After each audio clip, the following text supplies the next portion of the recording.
Morning.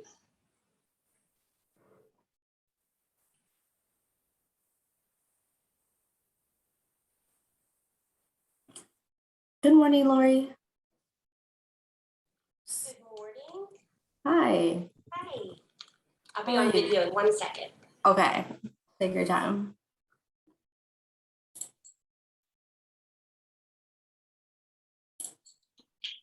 Can you hear me okay? Yeah, we can hear you. Okay, great. Thanks. All right, there we go. Hi. So are you going to be presenting slides for your presentation? Yes, I have a few just to help guide the conversation. So if I could share them, that'd be great. Yeah. Do you want to try pulling them up now just to make sure you know you're able to do it?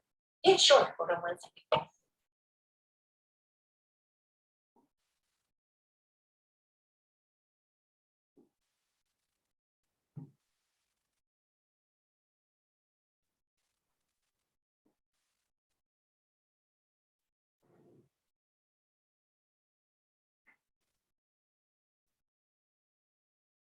All right.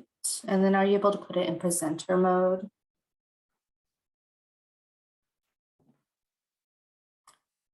So we see all your notes and stuff right now. Perfect. There we are. And then, so we'll start the meeting at 10 and then we'll start a live stream and then Georges will give an introduction. Meredith will present first and then Georges will introduce you, Lori. And we'll have a discussion and Q&A after both presentations. Sound good?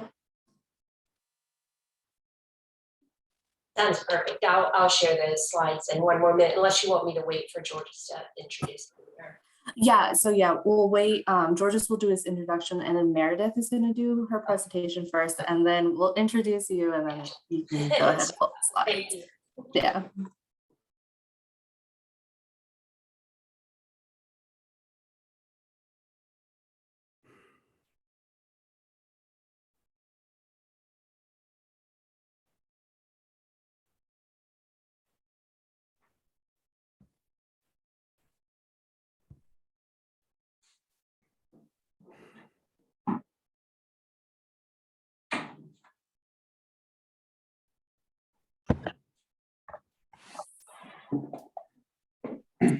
You want me to give a countdown before we go live?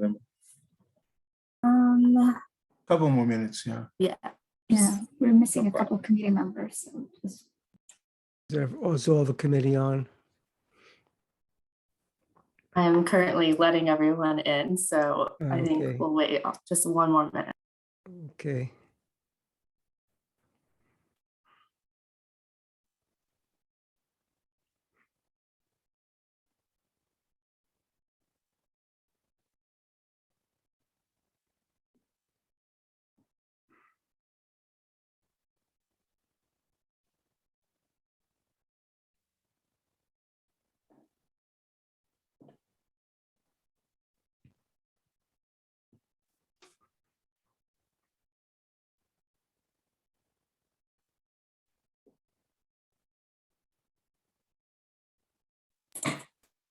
So it's slowed down a bit. We're only missing 4 people. Do we want to go ahead and start?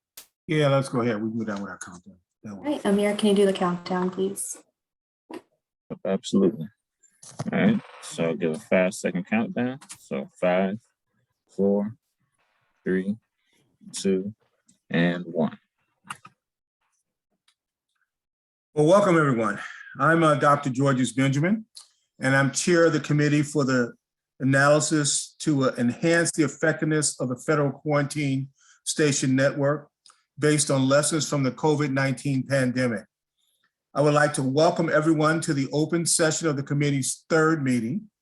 I want to note that this is an open, on the record information gathering session.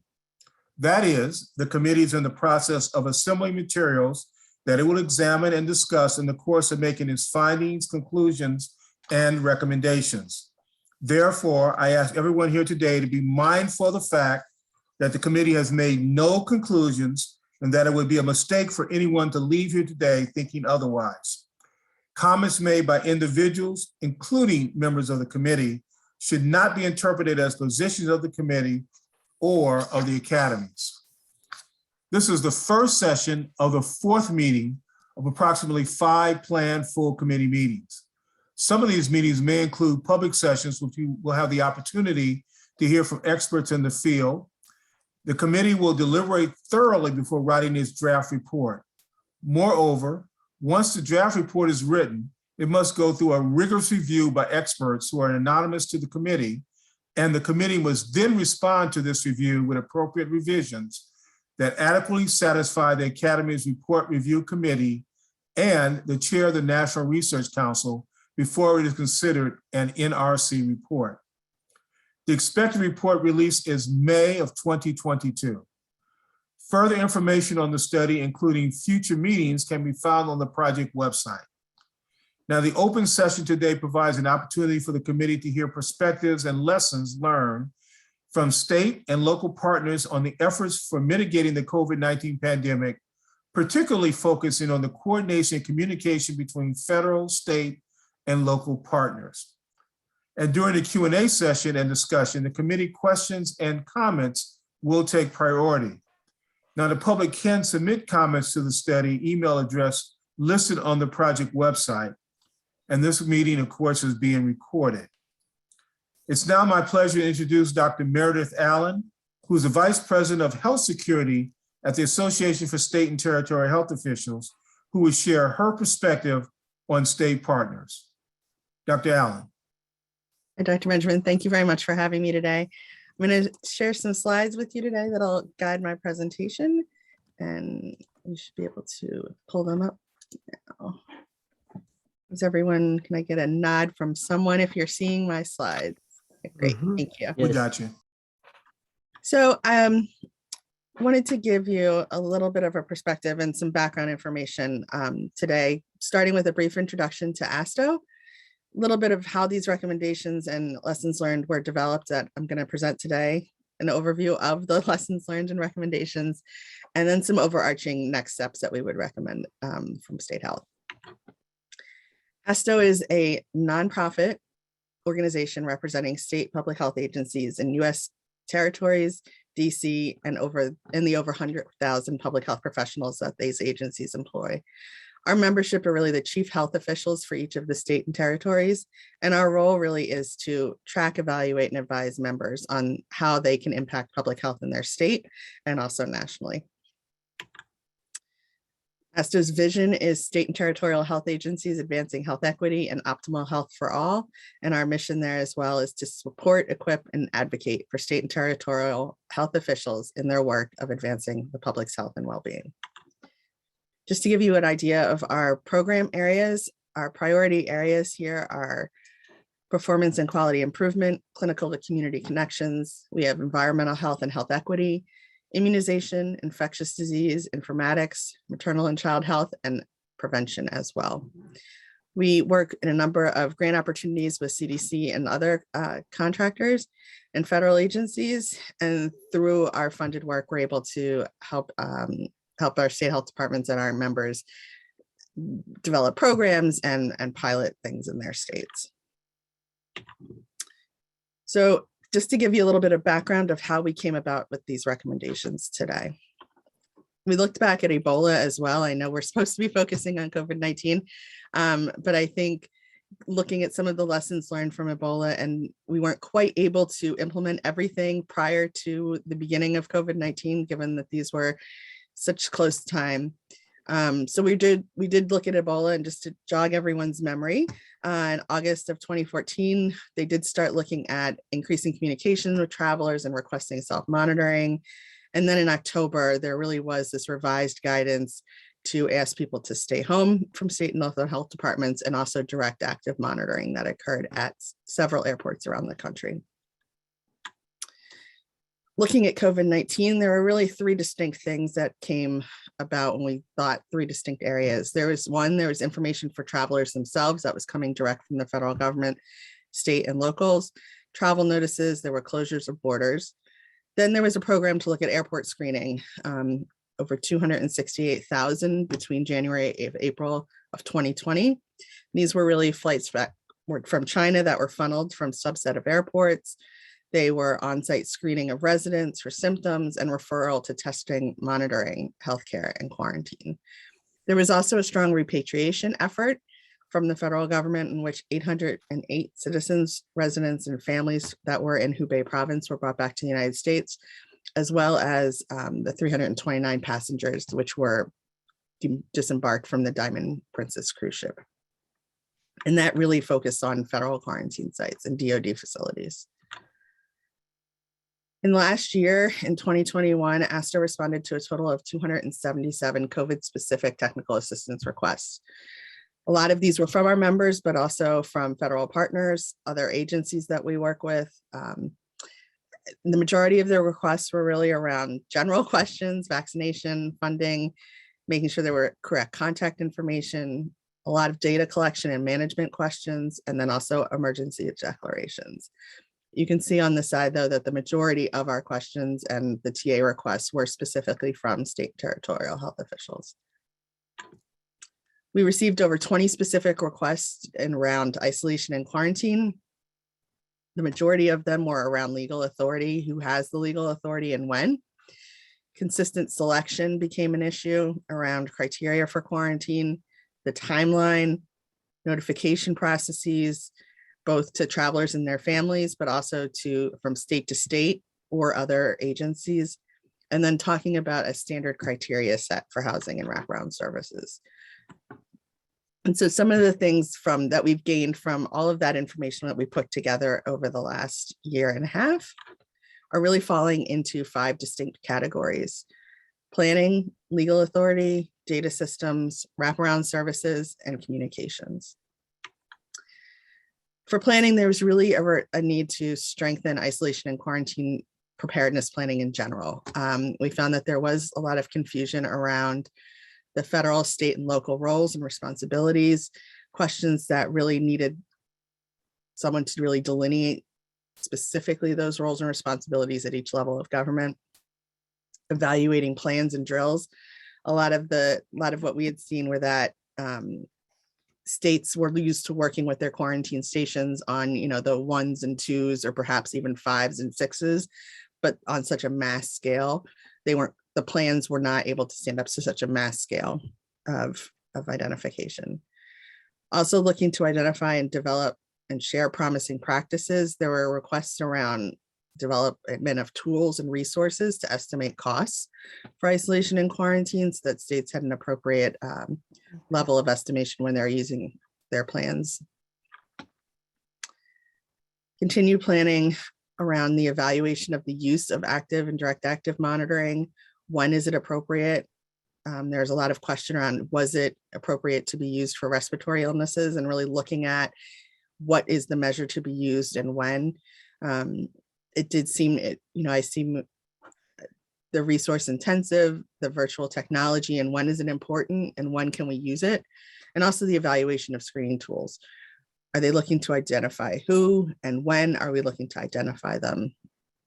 We looked at some specifics in California, and I do see that one of the members of the panel is from California as well. So this information will probably be very familiar to her. But obviously, in looking at Ebola, there was a median of 21 travelers that were monitored per week over 17 months. But for COVID-19, the median was 1,431 travelers monitored per week over 7 weeks, which is a huge amount of personnel time and effort. And is that the effort that needs to be expended monitoring travelers, or when is this shift looking at really community transmission and community prevention? There's also a lot of questions that came up around legal authority, and I mentioned that this was the #1 TA request that we had. There was a lot of question around who and when, and the needs to develop plans. States to state, there's a lot of difference and a lot of variation on who and how they're able to use their legal authorities for isolation and quarantine. And so there were questions specifically when passengers were coming in and had a layover in the US, where was the quarantining state? Was the state upon first entry, or was it the state of final destination? Especially around those that were repatriated that were under federal quarantine regulations. There were a lot of questions of if the federal order was different than the state regulation, what occurred to the person if they were moved off of the federal facility. So if they had to be transported to local medical care, did the federal order stand, or do they become under state purview at that point? And when is the transfer? And then also looking at investigating the laws and policies that may limit the use of virtual technology to conduct monitoring. The use of time, having an individual have to do the monitoring in person was extremely resource intensive when there's a possibility to use some of the virtual options and text messaging to be able to institute some of the messages that we're going through. Another category that we saw a lot of questions around was data systems. We had a lot of requests to help streamline notification of travelers into one that was routinely used. Our members talked a lot about EPIX versus SAMS, the secure data exchange. There's still cases of states having to email different spreadsheets, which could then be rematched back at the quarantine station, so that information wasn't being sent in an insecure way. But making sure that the notifications are occurring in a system that they use every day, all the time, and are used to using. Also, the ability to streamline access to traveler testing information is something that we're seeing now. Currently, the states are relying on the quarantine stations to pass forward testing information on soon-to-be travelers from Express Check or other systems, and they don't have the ability to actually check themselves and to be able to see the information from themselves. It does actually have to pass through the federal quarantine station. As well, looking at ways to, and this has been something I've heard over years, is really the incomplete information that's on traveler manifests and the amount of time that it takes for a state or local health agency to be able to get complete, accurate, and timely information from these traveler manifests to be able to do any of the contacts. We heard a lot of stories from public health agencies and departments where staff were spending time trying to figure out a correct phone number, looking up addresses, and really trying to track down contact information, which was wasted time doing some of the footwork on that if we could get complete and accurate information ahead of time. What we're calling wraparound services are really everything that goes along with a quarantine. So looking at developing clear roles and responsibilities for whose responsibility is that?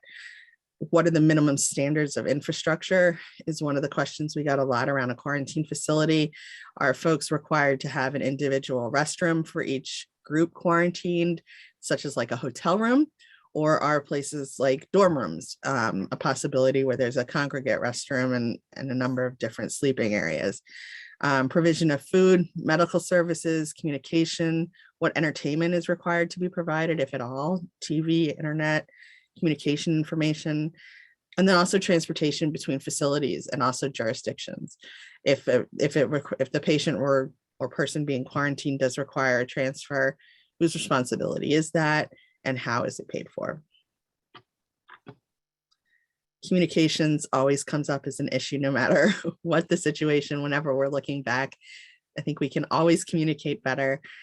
We did hear a lot around standardizing communication for travelers, families of travelers and the general public. I know a lot of health departments spent a lot of time on the phone initially with the travelers' families of what to expect when they arrived home, how they could reach their family member, and what the timeline was.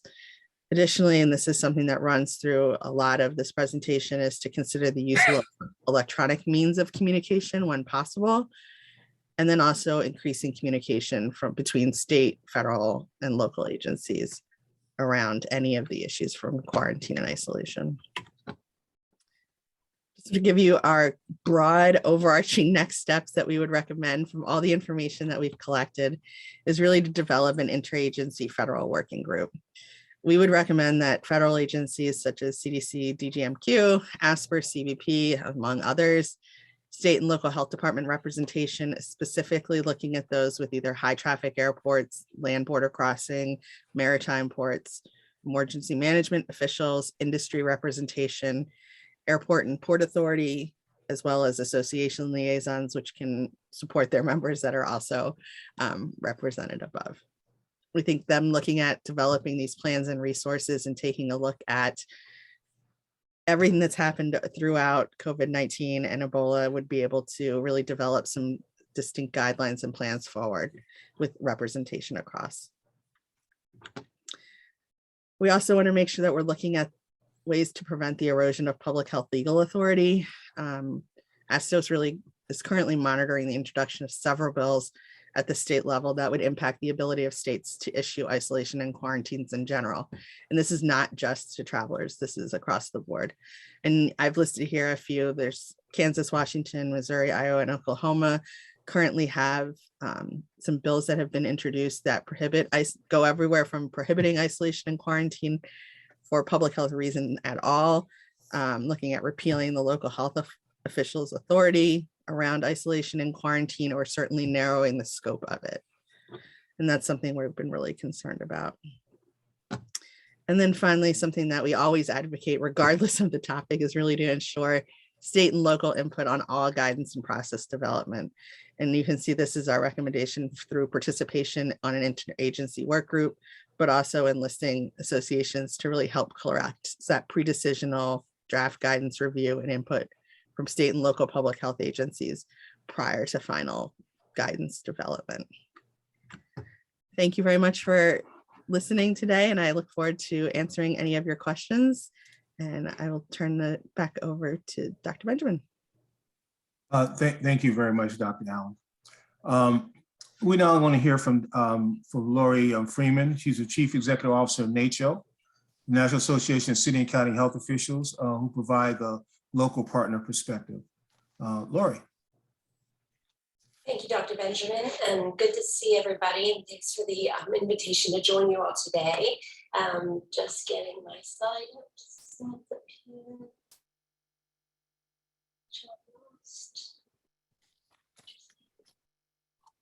One second.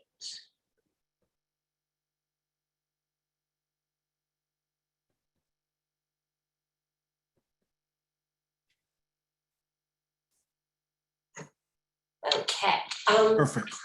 Great. Just a couple words about NACHO for those of you who are maybe less familiar, but we are the national organization that represents the county and city level of health departments in the country. And we represent the whole of the health department at the county and city level, including the local health officers and the staff that serve the jurisdictions. I always like to show this slide because it really encompasses the complexity of the governance of health departments across the country. And most people are not aware that there's a mixed governance across the country, as shown by this map on your slide here. In the dark blue areas, those are the few and only centralized states in the country where the state and local health departments are really one and the same. The local health departments are an entity of the state health department, and they work in tandem together. But largely through the rest of the country and the teal states, local health departments have home rule, and they are their own unique entity, and can basically control their entity. And then we have some mixed model of governance in some of the lighter colored states that you see on the slide here, and where there may be a few health departments that have home rule, and others are governed by the state as well. And then in terms of what we're looking at in the size of health departments across the country, on the other side of the slide, most health departments in the country, almost 2/3 of them, are small or rural and serve jurisdictions of less than 50,000. And there are a few health departments, numbering maybe 35 or so, who serve a large number of the population of the country. NACHO represents all health departments, small, medium, and large, and recognizes the importance of all of them. So in terms of cooperation and coordination during COVID, I think some key successes are that we had really strong national partnerships working together. These are national level organizations, often called the Big Four, which includes NACCHO and ASTO, who you just heard from, as well as the Association of Public Health Laboratories and the Council of State and Territorial Epidemiologists. These four large organizations working at the national level are seen by the CDC, the White House, and others as key representatives of the public health system at the state and local level. We had strong connectivity to CDC Incident Command throughout the pandemic, and we were part and parcel to many meetings, many briefings connected to the Incident Command, and that included, of course, the DGMC as well. We had engagement with the White House COVID Task Force routinely for the past 2 years with weekly meetings and occasionally direct briefings for our members. And we were able to leverage and expand community partnerships largely during the COVID pandemic and continue to do so. The challenges, unfortunately, there are a few more challenges than there are successes, but we're learning from these. The politicization of public health, of course, we all know about. We understand that that has contributed to a lot of issues that we'll get into here in a few minutes. We had the coordination of multi-agency response at the federal level was challenging, not always due to the lack of effort, I might say, but due to just the broadness extent of the response across agencies at the federal level, including HHS and HRSA and ASPR and the CDC and the White House, to name a few. And getting those all aligned and on the same page is no easy task. The ability for local health departments to inform guidance and pre-decisional docs from the ground level experience, it's been challenging at times. It's gotten better. And then, you know, we have moments where it gets worse, but largely it's been improving over time and just based on the feedback that we're able to give and the value of that feedback from the ground level perspective in these counties and cities across the country. Communication, again, in the same way, that consistency of communication is really important through the pandemic. And we saw that come and go at different times in terms of the strength of our communications, and that without strong communications and a communication strategy and plan, along with education, I might add, I think that we learned a lot of how to do this better, and we're still learning, but it remains challenging at certain times, depending on where we are in this pandemic and what we're addressing in terms of response. Funding and accountability has continued to be challenging. Obviously, we are blessed with an abundance of support at this moment through the American Rescue Plan Act. You know, making sure that that funding is going to the right places for the right reasons and for the right level of response and work continues to be work that is important to NACCHO and our local health departments. And we have examples that run the gamut from health departments that up until maybe 6 or 8 months ago never received any funding for their response on the ground, you know, to really strong relationships in certain parts of the country and certain states where the local health departments are consistently and routinely supported with their resources and funding. Inconsistency in general, we have periods of time where we're rolling along just fine and everything is functioning on all cylinders, and then we'll take a step back and something will happen that will sort of turn us back in time and to a place where we want to improve. And that's just a matter of often of timing. And I can give some examples of that, but one example could be the quarantine and isolation guidance and the release of that information in late December. Partner fatigue, we all want to be good partners and we try our best, but this is a long haul response. And I think even at the partnership level, federal, state, local, there's partner fatigue. There's people that just give up. And then there's, just that people are tired from doing this 24 hours a day for the past 2+ years.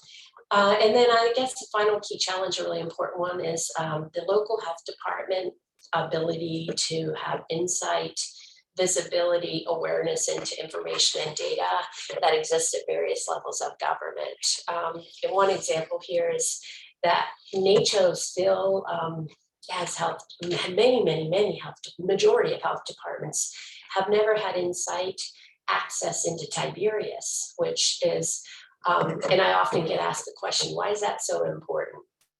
Well, when you're a local health department and your sole role on the ground is to protect your community, you need to know what's going on. You need to know where vaccines are going in your community. You need to know where resources are being funneled from FEMA and other areas of the government, where strike teams are going. You need to have all that information close hand so that you can address mitigation and other strategies on the micro level and be able to do it based on data at that zip code level, and having visibility and insight into that data is really, really important, and we've just struggled with that. Communication between CDC and its partners. Obviously, there's a lot of coordination and communication.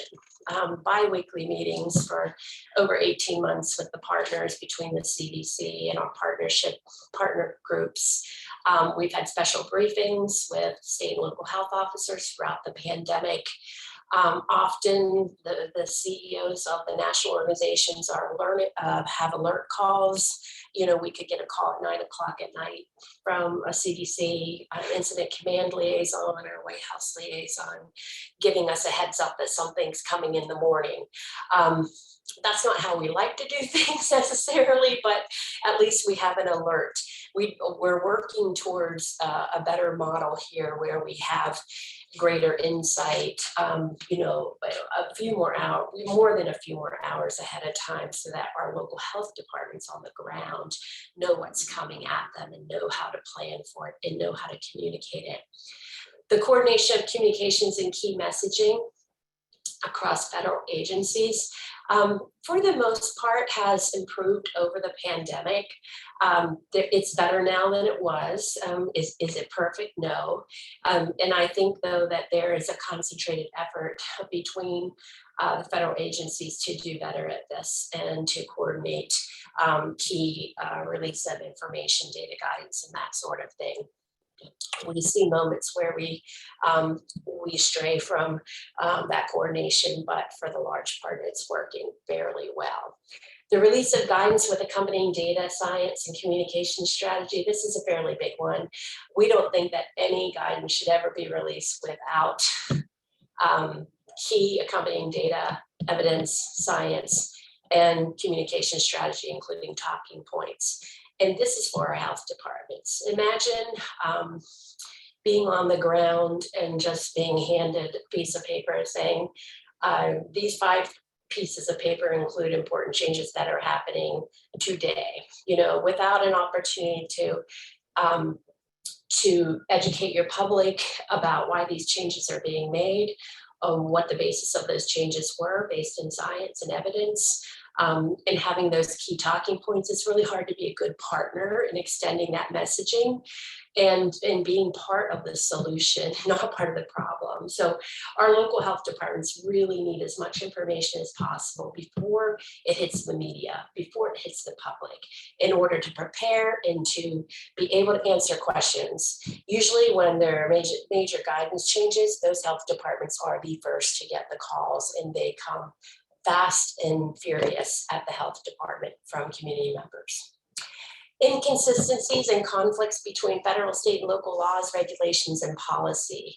When I'm talking with people, I get this question a lot of why can't the federal government take a larger role in setting some of these policies or even mandates. And there's the tension of being a democracy where we have 50 states that can develop their own rules. But federal guidance remains a really key important notion here that we can't lose track of. Federal guidance, state support and help with funding, local implementation, execution, that is what it needs to look like consistently. The pandemic experience really has been fueling legislative action. We heard that from Meredith. We've been working on this for a very long time, since the early days of 2021, at least, when we first started seeing in the spring legislative session last year of just this bolus of incredible legislation, fueled by a group called ALEC, whose job they see is to create model laws that prohibit, limit, or otherwise reduce public health authority. So there's a movement on the other side here that's fueling this, that as public health, we need to gather and figure out a way to push back and have our own movement to push back against some of these legislative actions. The unintentional consequences of this, unfortunately, are going to be seen very soon, if not are already being seen, obviously, during the pandemic. But post-pandemic, we believe that the unintentional consequences of these legal actions are that they will really limit the ability of local public health to do the job to keep their public safe. And this takes the form of many different things, including restrictions on time of public health, time given for public health emergencies, rules on quarantine and isolation, and other really important aspects of public health authority that have been in place since, the 1800s. So not that we don't need to change, and we need to have balance. But I don't think we've seen the full consequences of these pieces of legislation, and I'm really worried about the future of what we may see as a result of that. We have to rebuild trust and relationships between public health and elected officials that have been torn apart by the politics of this pandemic. And it's really important that we have a healthy balance of trust and relationship building with elected officials in order to advance public health, and to also make sure that the constituencies that are served by these elected officials are healthy, and that elected officials understand the role of public health and how they can be helpful to elected officials as well. I like to show this slide just briefly, and I'll leave it with you all to look at more closely, but it kind of helps pull together what the different roles are. And the role of government is really assessment, policy development, and assurance, and there's a role at every level, federal, state, and local, for these actions, and how they look at each level is just slightly nuanced differently, but there's a role at every level, and this just demonstrates what that might look like for example, for tobacco. Wrapping up here, CDC guidelines and technical assistance, were they high quality and helpful? By and large, yes. However, they are most definitely useful when coupled with these other wraparound sort of areas being fully employed. Pre-decisional input and engagement from local health departments is absolutely an imperative.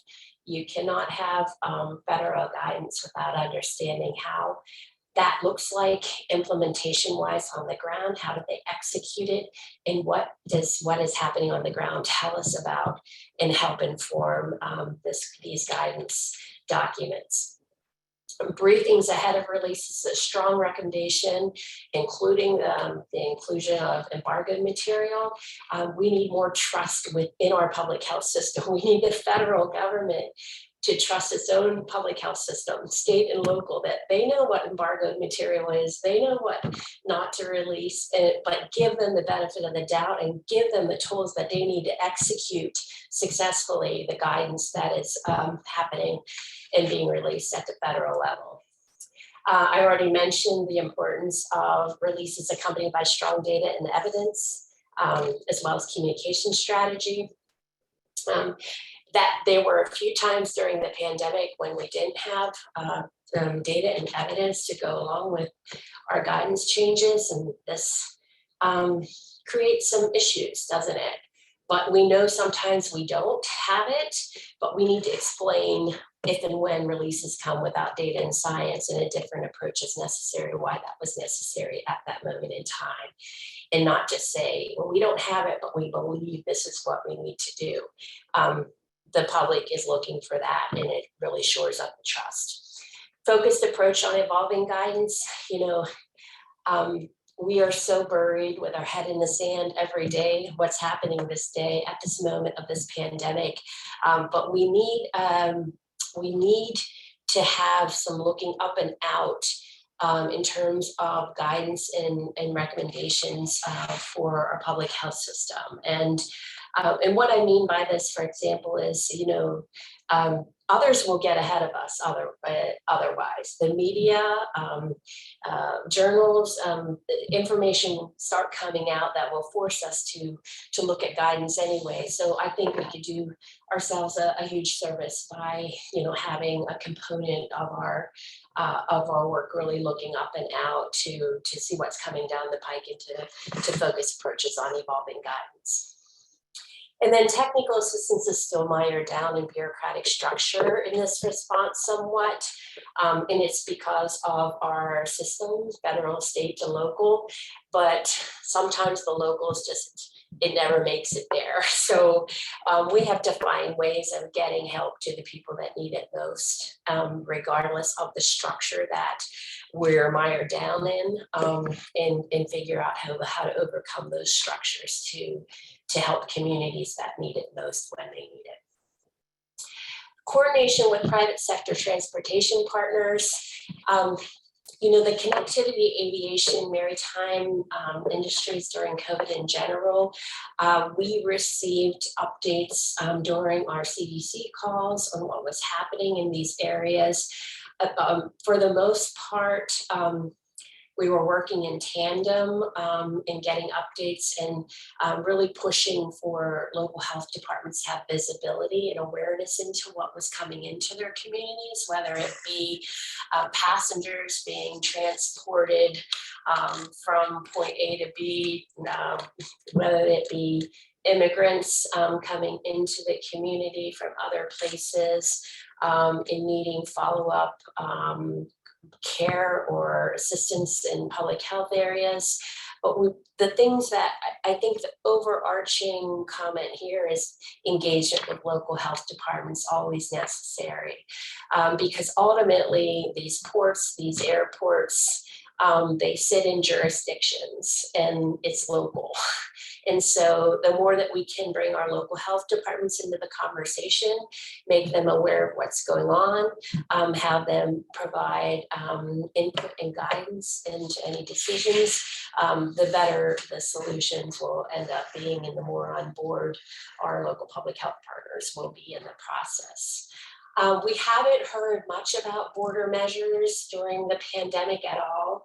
I will be straightforward and honest with you here, but there's plenty of opportunity here. Our border health departments, especially San Diego into Texas, those border county and city health departments have to deal with a lot regarding the immigration of folks, and even people coming in and out of the borders. for work every day even. So I think there's more we can do to engage with these local health departments locally and these border health departments and have them provide some necessary on the ground intelligence to help inform that practices and policies with regard to this. But we did have opportunity to provide input periodically into these things in terms of when folks were coming into the community, but we had to push for it consistently and we had to ask for it consistently, and it should just be part of the process. Federal, state, and local, each time, every time, all the time. And then just, I know everybody's seen this, but this is the complexity of the local public health system. And this is ongoing all day, every day, the connections that have to be made by our local health departments within their communities. And it's a lot of work, and it's always has been done pre-pandemic. Pandemic introduced some challenges with this connectivity at times, just due to the overwhelming nature of the public health response, but it still remains strong. It's been in place, it will remain in place. And these are good leverage points to build on in the future. We don't have to create something new necessarily unless it's not working. We already have a really strong network at that county and city level with our partners. And then looking to the future, finally, the funding aspect, less about this call, long-term sustainable, predictable, and robust for all of public health. We had huge workforce losses during the pandemic, over 500 health officials, probably now closer to 6, maybe over, have left their positions. These are leaders. These are not just anybody. These are the leaders of health departments that create gaps in consistency and response, and just inability to sustain response. In some cases, when you lose leadership. Data and information systems, Meredith gave you plenty to mull over there, and I would support all of her comments. Talked about leadership and politicization. We have to rebuild trust in our health departments, in our public health system, especially with portions of the public that remain distrustful and really not amenable to some of our mitigation strategies for this pandemic. So there's a lot of post-COVID rebuilding, and we're looking to the future to really shore up the infrastructure of public health. And I guess lastly, I'd just say, for us, the key takeaway is really just don't forget about that ground layer of public health that can be so helpful in informing really important and key discussions, decisions, guidance, what have you, from that ground level where the rubber meets the road and people live and work and play and worship, and where our local health departments live and work as well. Thank you for your time today. Freeman, thank you very, very much. So now, committee members, questions?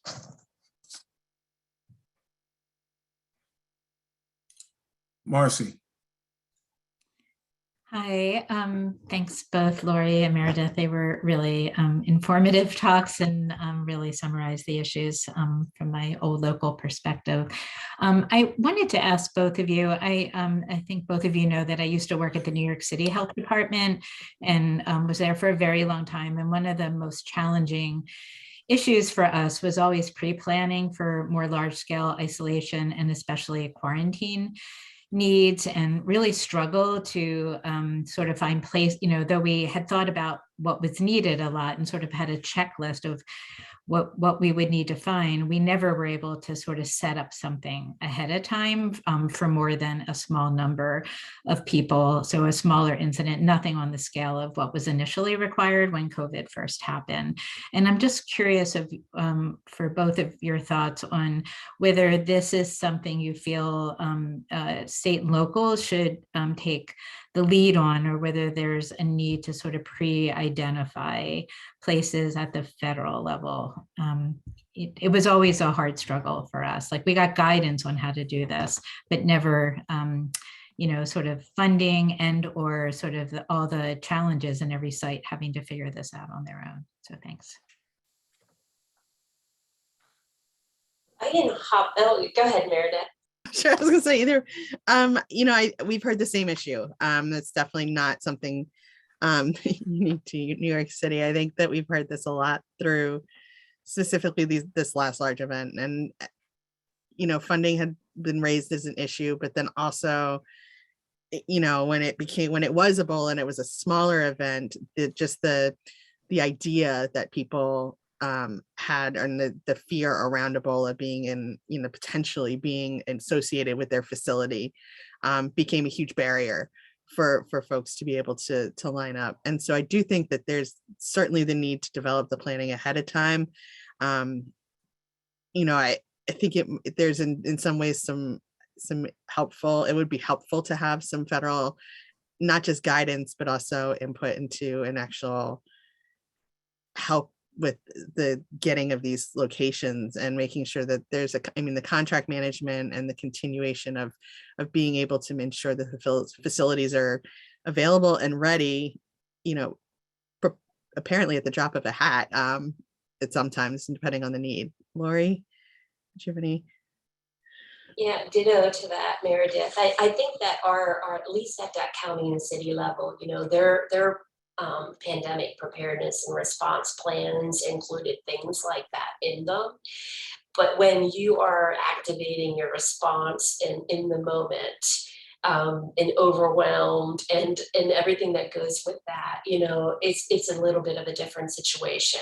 I think also a key point to this too is that the coordination of resources at the local level to get some of that work done assumes that resources exist beyond their standard resources, especially in a pandemic. And I think that is what some of our health departments got caught up in, that they had the plan, but they couldn't necessarily execute it for any number of reasons. In terms of federal government involvement, it might be helpful to maybe identify some public-private partnerships ahead of time that would be ready and willing to step up and execute, and stage and get those areas ready when we're in a public health emergency. And there's lessons that we can learn also from just standard response to public health emergencies like hurricanes and tornadoes and things like that, where they have to do that, immediately as well. Not quarantine and isolate, but still prepare large scale places for people to gather and be safe and that sort of thing. So I think there's more to be done in this area. Thank you. Stephen. Yeah, thanks very much. My question is a little bit of a variation of what Marcy was just asking about from a bit of a different perspective. And that is that my memory is that, especially early on in the pandemic, when they were attempting to repatriate some of the passengers on the cruise ships, that there were a number of jurisdictions, I think both local as well as state jurisdictions, that essentially said they're not coming here. And it wasn't necessarily because there weren't the facilities. It was more, I think, for political reasons. I guess the ideal would be to sort of work this all out ahead of time. What's your perspective in terms of jurisdictions that may simply say we're not engaging in this, and how should the feds respond in circumstances like that? Sure.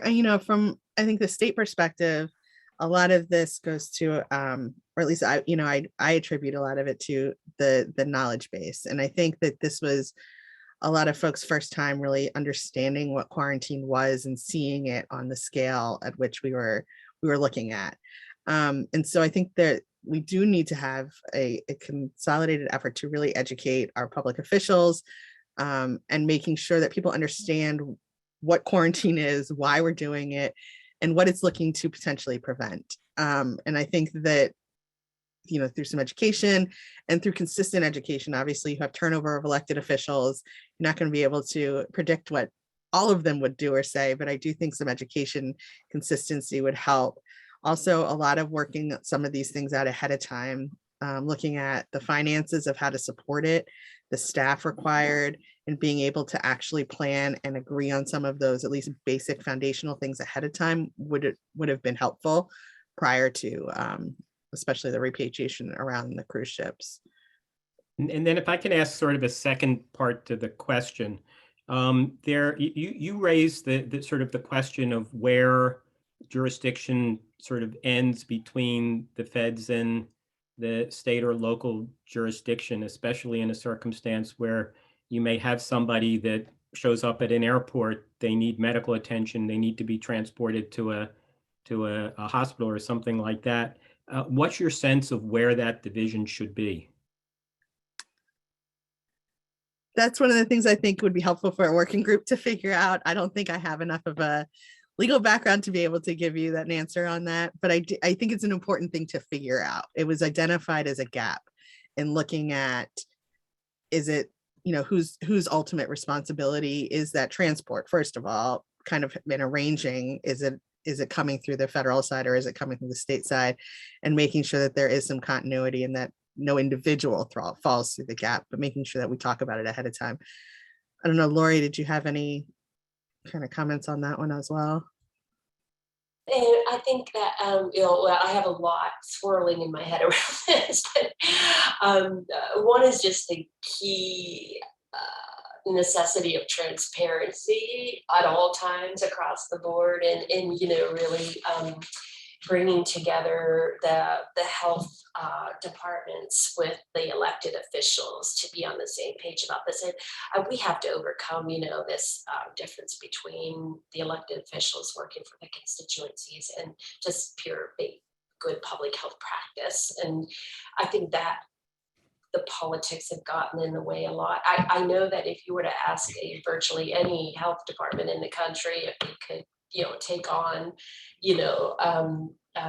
travelers and help to keep them safe, by and large, they would say, absolutely, that is our role and we're ready to help, but the politics get involved and we're working with the governors and the mayors and the county commissioners and things. And it's a much broader, I don't have the answer except to say that we have to get better at informing our elected officials about the importance and role and trust that they should have in our public health system to make some of these determinations and to contribute to these decisions.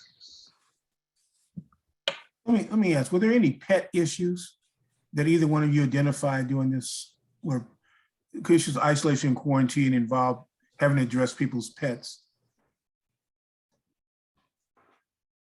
I haven't heard a lot about that, but I'm sure that just given this country's love of pets, that would be a huge a consideration for some people, but I haven't heard about that. I hear more about that in the context of general emergencies and post, but not in the pandemic. Same as well. Anna and then Ruben. Thank you so much for your really important and interesting presentations this morning.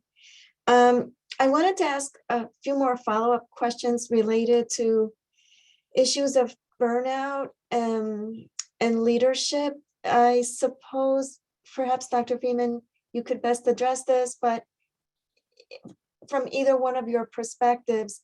And one of the things I was especially curious about, are there standard policies in place, especially when leadership, when you have a loss of leadership related to exit surveys or any kind of data that you collect to get a better sense of what went right and what went wrong? And related, do you have any recommendations given, the lessons you've learned from COVID? Should we have another pandemic? What should we be doing differently, especially for workforce issues? But I'm going to start out here because I'm so passionate about this question. I think that there's a couple things here. First of all, we know from a study that we did with the public health workforce that 53% of the workforce had suffered from mental health, indicators of mental health stressors, PTSD, suicidal thoughts and ideation, depression.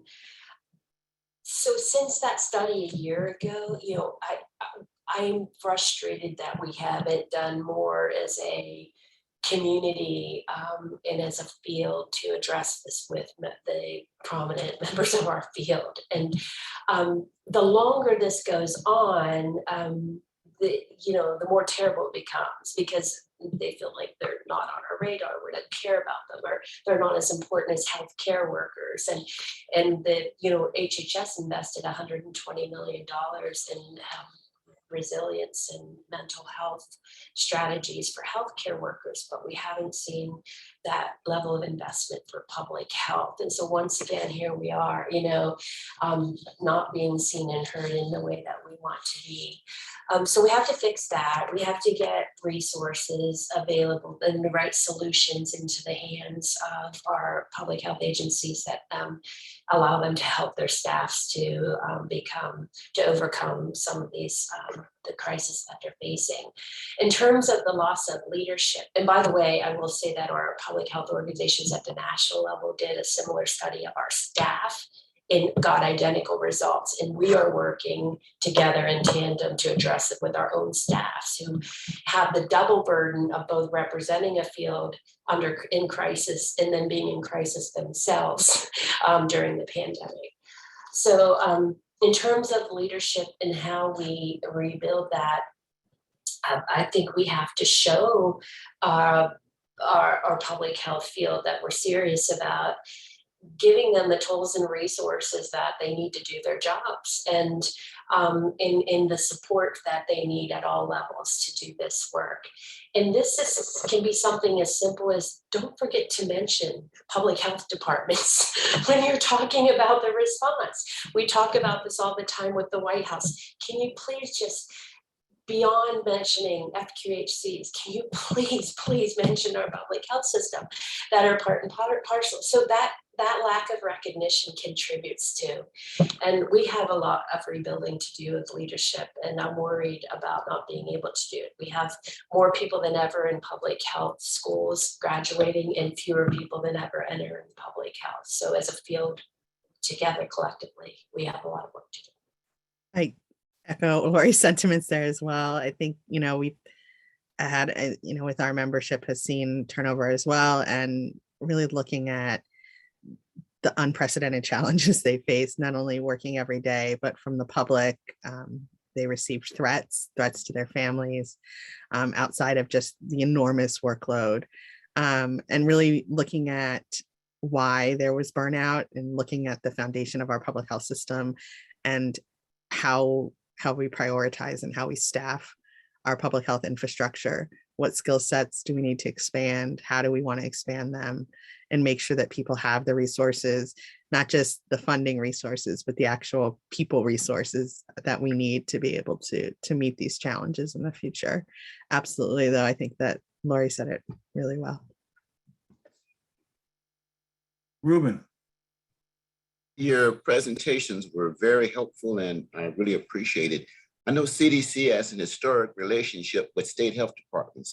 Do you remember of any instance where CDC has made a recommendation and the state and or the local health department has disagreed? And how was that resolved, if you could give us an example?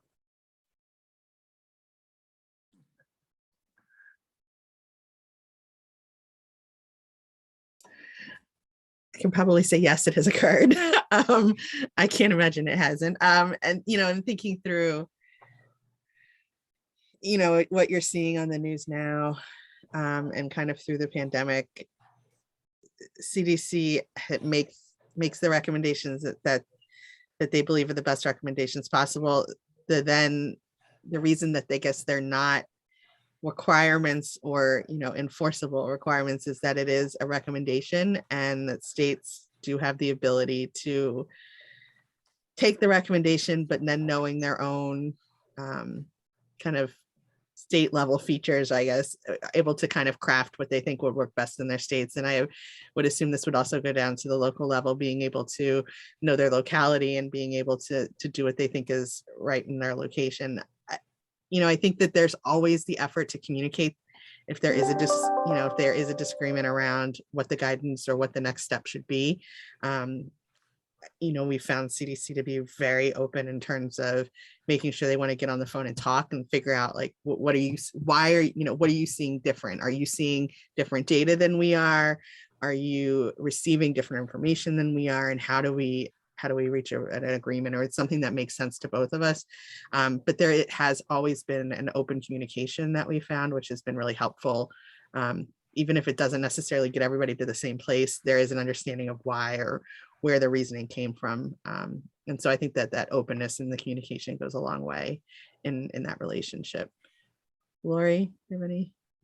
I could probably talk for an hour about this alone. I think there are wonderful examples of where things have worked really well, and where the state and local are lockstep and communicating well, sharing resources, working in tandem together. And then there are the worst of the worst situations where that's not happening at all. And so we have to build on the positive here, build on the ones that have worked well, try to spread and scale those, instances to the areas that aren't working so well. But it's a mixed bag across the country. It depends on where you are and in what the governance structure is often. And there's just a lot going on. And so some of this is not intentional even. Some of it's just unintentional partnership and because of lack of resources or capacity. And so we need to take a hard look at how to make those relationships strong and more commonplace, and especially during times of pandemic than they have been during this pandemic. And I think we're working hard at it on NECHA's side to build in these things on accountability and funding, certainly state to local, and having federal be part of that solution. But there are plenty of places where it's not working so great. Lonnie. Yeah, thank you both for a very informative conversation. We appreciate it. Going back to your comment about burnout and 53% of the workforce exhibiting some emotional mental health problems, how do you go about recruiting new public health officials, not necessarily leaders, but young people coming into an organization, looking forward to a future and then finding out, all the problems that we've had during this epidemic? Do you have any innovative kind of solutions, or, what are you doing to attract this next generation? We are really interested in what we're talking about expanding work on is how we build the pipeline early.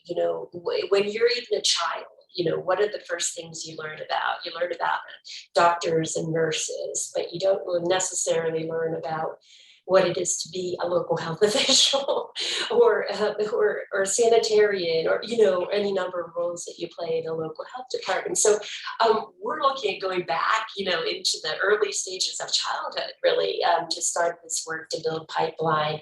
But there are other really important structural systemic changes that have to take place in conjunction with the work that we do to build pipeline. And those things include changes to civil service, salary structures, hiring practice, state and local, things that really become huge barriers to hiring that the health department itself may not have control over. Sometimes the state health department doesn't have control over it, the larger government does. So we have to kind of go down, to the systemic areas of where some of these problems exist and begin to address this as well. Because I think there's a strong, judging from the entry of people into the public health field of public health through schools, there's really strong interest from local or from young people in public health. I mean, there's that mission in that that goal to help the overall community versus, you know, being a practitioner helping one person at a time. So we need to leverage that interest and really figure out a way to funnel these people and maybe do rotations in local health departments and state health departments as part of curriculum requirements in schools. You know, things are those types of things we're looking at. And then the last thing I'll say quickly is we are advocating and getting closer and closer to having a bill where we have a payback for tuition for public health people entering and staying in a health department for a few years. That might help us to draw people in and keep them there for a few years. You know, something that we've looked at as well is making sure that we change the narrative on the story of public health and really showcasing the success stories and the impact that public health leaders have had around the country and continue to have, making sure that there's mentorship, that there's public health leaders that we can hold up as examples of the career that they've been able to have, the differences they've been able to make in the community, and really enabling them to reach the students that are coming in. And as Lori mentioned, those even further down the pipeline as well. Stephen. Yeah, I have one more question. I wonder if you have any recommendation. I mean, specifically, we're looking at the quarantine station network and the Division of Global Migration and Quarantine.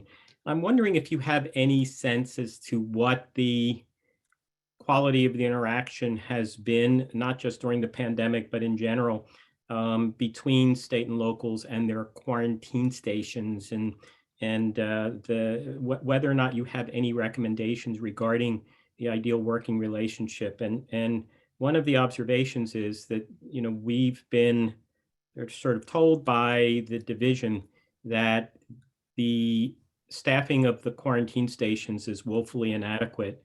Something like 50% of their positions are actually unoccupied right now or vacant.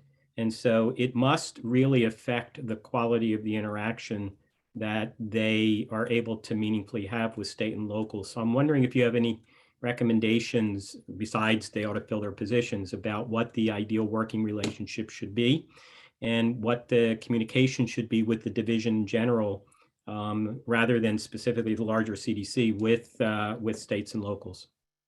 You know, this has come up, and I, you know, kind of poked a few of our members specifically to ask this question prior to speaking with you all today. And I think more was what I got from on kind of all of it. The division seems to have been, you know, they need more funding, they need more staff, they need to expand, more communication. Again, I think it was folks, we've heard things work well with the ones and twos. It's when we got into a place where we were looking at the masses and looking at large numbers and continued operation over a period of time. The system we currently have just was not able to stretch in such a way to meet that need as easily as it should have. And really looking at being able to give people backups, let alone the position itself being filled, but having a bench, making sure that there's the flexibility to expand, increasing communications outside of just when there's an incident, but looking at routine exercising and routine planning, routine conversation. So that a lot of the comments we heard specifically at ASTO were just more. They needed to have more contact. And recognizing that there did need to be a complete kind of look at the entire system and how it was working. So they were happy to hear that this was going on. Did anybody say it's great? Everybody said that what I've heard is the relationship they have with the current folks that they have are great. That it's not that there's an adversarial relationship or that there's issues specifically with any of the quarantine stations. It's just a recognition of them being understaffed, under-resourced, and just needing additional help. And so it wasn't that they weren't able to reach out. It's that the time it takes a long time because they had to wait to reach somebody, or they couldn't get to the right person. Just an increase in staffing was a large thing that came out from our conversations. We've got a couple more questions, but let me ask one. We have the and then we can go to then Ed and then Marcy again. The elephant in the room, of course, is that this is a federal, state, local partnership, but we saw extreme fault lines develop when you had the federal government say one thing, maybe a governor disagreed, and then a mayor or the health department were in line with the government. How both of you, how should we navigate that? How should we think about that from a CDC perspective? When you have this preemption in essence happening at a variety of levels. One thing that comes up to us and that we've talked about for a number of issues is pre-decisional conversation as much as possible.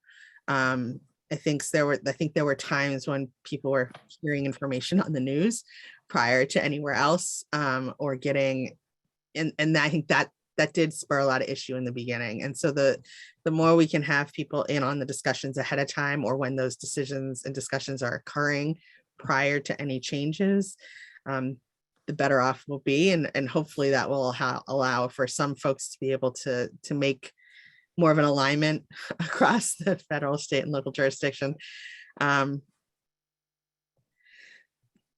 That's probably all I could think of at the moment. It's definitely a large, it's specifically, and Lori's talked about the politicization of public health and kind of how we've gotten into some uncharted waters, I think, this last incident in COVID. Yeah, but I would argue that it goes to your inability to get to your governor or to your locals to engage them with what's coming before, so people aren't reacting from the hip. Mm-hmm. And I think, for me, if I can hop in here, you have to remember how we started the pandemic, which was with a federal government response that was not a public health response necessarily.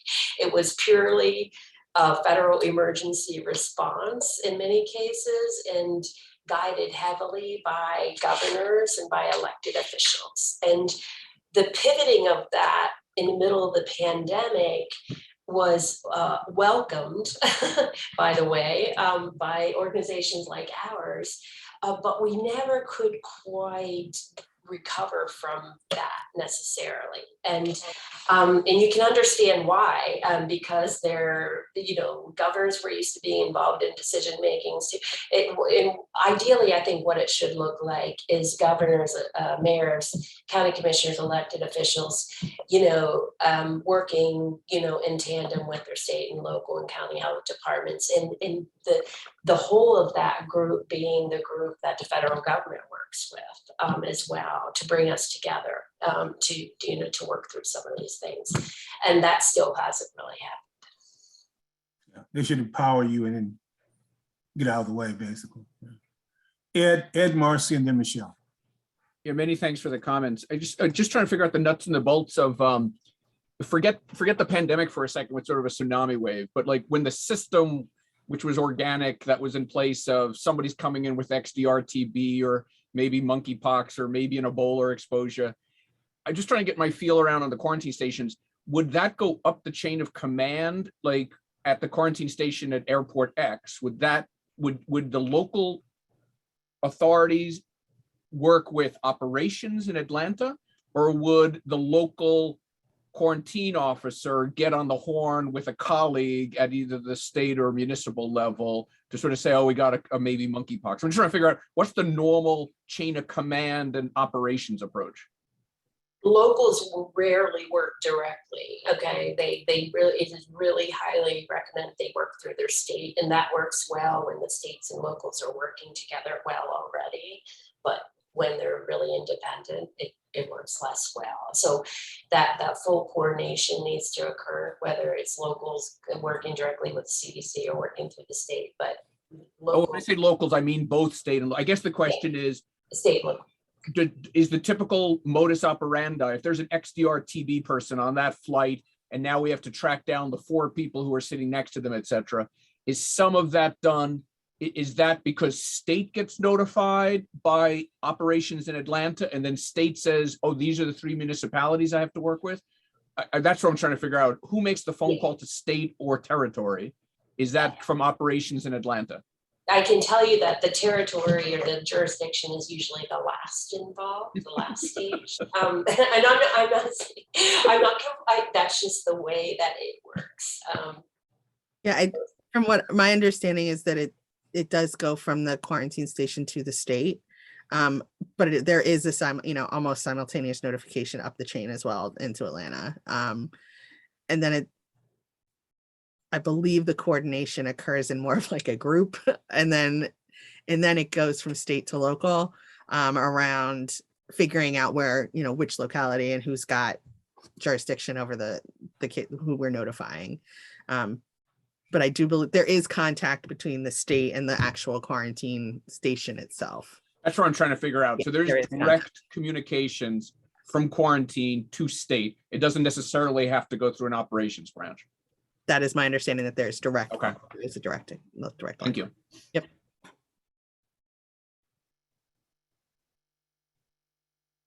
Assume it's okay for me to Marcy. go. Yeah. Yeah. Just to, from my days in New York City, Miriam probably can shake her head and agree to that, because we had quarantine stations located in the city, I actually still remember the number of the quarantine station. We talk to each other all the time. So we would get directly notified. They would call or on call. We would coordinate with the state. But New York City and some of the larger cities may be exceptions. But my question for Meredith and Laurie is, I had the advantage for close to 30 years of being in a city with a major port of entry. So I had a really good relationship. We often would go out there. We did tabletop exercises with other airport authority folks, the Port Authority, et cetera. But I realized many jurisdictions don't have a quarantine station in their jurisdiction, even if they have a major airport. And, one of the issues that we're supposed to deal with is sort of the number of quarantine station, and is it currently right-sized? And I'm just curious if you've heard feedback from your members about, does it currently work for the states and localities that don't have one? Is that an issue? Would they benefit from one? I mean, should it be expanded, or does the current system work? I think that goes back to the feedback of, wanting more. It was kind of, I think that would encompass similarly. I didn't hear specifically from jurisdictions of, I want a quarantine station in my state, but I do think that given their comments around being able to have more interaction, being able to make it more routine and planning, I certainly think it would be welcomed. Yeah, and maybe I should clarify, because not everyone's going to get one, but I don't know if the same effort like they work really well with us in New York City, because if there was an XDR TB case, no matter where they were going, we would be responsible. There was somebody from another country that we had quarantined or isolated for a very long time. It wasn't allowed to go home. It was a little painful, but but I don't know how well they work with the other, is the coordination communication outside of emergencies sufficient? Is that something that should be more actively worked on? I think that more actively worked on around planning and coordination and continuing that coordination again for, looking at the ones and twos, but also the ability to scale up or ramp up to these large events as well. I would just add that our health department, they don't know what they don't know, right? And so some of them may not even be aware of that these exist in certain parts of the country. Because like I said, 2/3 of health departments are smaller and rural. I think that they would be welcomed if they were offered, but they just maybe don't know enough about them. Wonderful. I think we're going to take one more question, Michelle.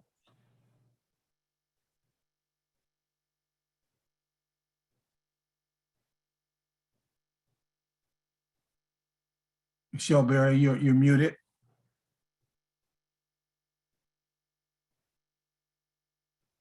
Hi, sorry. Thanks, There you go. Lori and Meredith. And thank Georges. Can you expound a little bit more about a financing stream that would help harmonize local, state, and GMQ? If that could be raised somehow, where would that be directed? How do you see that being helpful? And where do you see it being put? So what we would like to see, and it may depend, and I hate saying that, but it may depend on the circumstances or the funding stream or what we're talking about here, and whether we're talking about emergency funds or something else or infrastructural over longer periods of time. But we would like to see both, sort of maybe a formula where a certain percentage of funds gets local out of, a bolus of overall funds.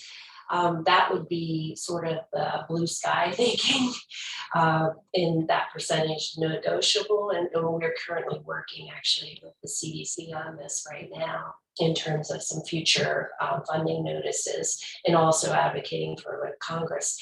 But also I think there's also a greater understanding here that we need accountability minimally to show how the funding is flowing and what it's being used for, and whether it's reaching the right areas across the public health system, and how it's being used, so that we can offer up solutions that make sense as well. We don't have anything right now. We don't have any information. We only have amounts of dollars flowing through, and there are a few examples where outside of what we're talking about here today, but where the CDC is exploring funding greater numbers of jurisdictions for health equity, for example. And but the problem we have with local health departments is everybody sees the number and they shy away from it. 3,000 health departments, we can't fund 3,000 health departments. We don't have this resource to do that. We don't want to do that, and that's not what we're ever talking about here. When we're talking about getting the money to where it needs to go to address the public health needs of that jurisdiction. But a couple multi-pronged efforts working both congressionally and with the CDC, and potentially maybe HRSA and HHS in the future, to talk about how we at least provide accountability for the dollars, but and try to provide a structure for getting the dollars locally. I think also, looking at really having some dedicated funding to work on this topic, and not just kind of adding it to the and of funding that already exists. I think you have a situation where probably, New York City obviously is one that's going to deal routinely with the idea of quarantine and travelers' health. And as we see that travelers' health is becoming a larger and larger issue across the country, not just where those initial ports of entry or the large cities across the country, or those large entry points, I think we are starting to see a broader focus on travelers' health, recognizing the impact it can have on the community. And so really trying to make it a dedicated effort across the country, and obviously scalable in certain different areas around the country, but really increasing it from just those really high traffic cities and states, I think would be helpful as well. Anna, we're going to give you the opportunity to be the last questioner, and then we're going to go in the closed session. Anna. Thank you, Georges. Just real quick on this issue of very interesting accountability. Have you seen, or can you make any recommendations related to equity, as far as who's getting them, who's more accountable, where the funds are going, just from your points of view, in your experiences?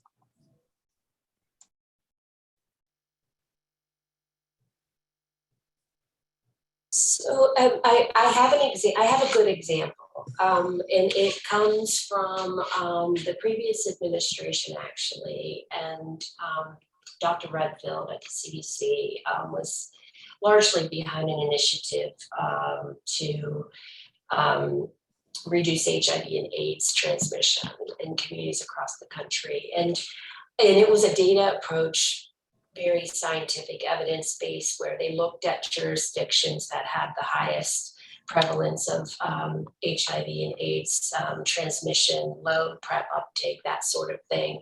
And they targeted those jurisdictions with funds, very dedicated funds to work collaboratively in community with existing CBOs and others to make headway in this area. I thought it was a really innovative approach. I don't know if we have the outcomes from that, but that to me, it addresses a little bit of everything that we're talking about, like approaches that are really micro focused on community and where the problem exists and how to address it in the short term and funneling money directly to those jurisdictions to do the work to change things around. That model was used a little bit recently to do the health equity funding out of the CDC in a similar way with over 100 jurisdictions targeted, and using things like SBI and other factors, as an approach. I like it. I can't really speak to whether the outcomes were different, better, and whether we had different or better accountability yet, because they're relatively new programs, but they show promise in a different way to look at how to get money where it needs to go to address the issues. Thank you, Laura. Anything else? Okay. I want to thank both of our speakers. That was very, very helpful. We're now going to end our open session. So if we could do several things, we'll thank our visitors and ask them to leave. We will stop the public broadcast and then we're going to go into closed session.